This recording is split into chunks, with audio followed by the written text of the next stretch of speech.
हाय दोस्तों, आप लोग कैसे हैं?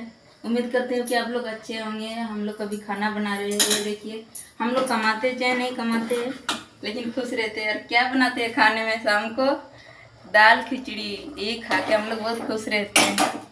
देखिए, दाल खिचड़ी हमारा बन गया है।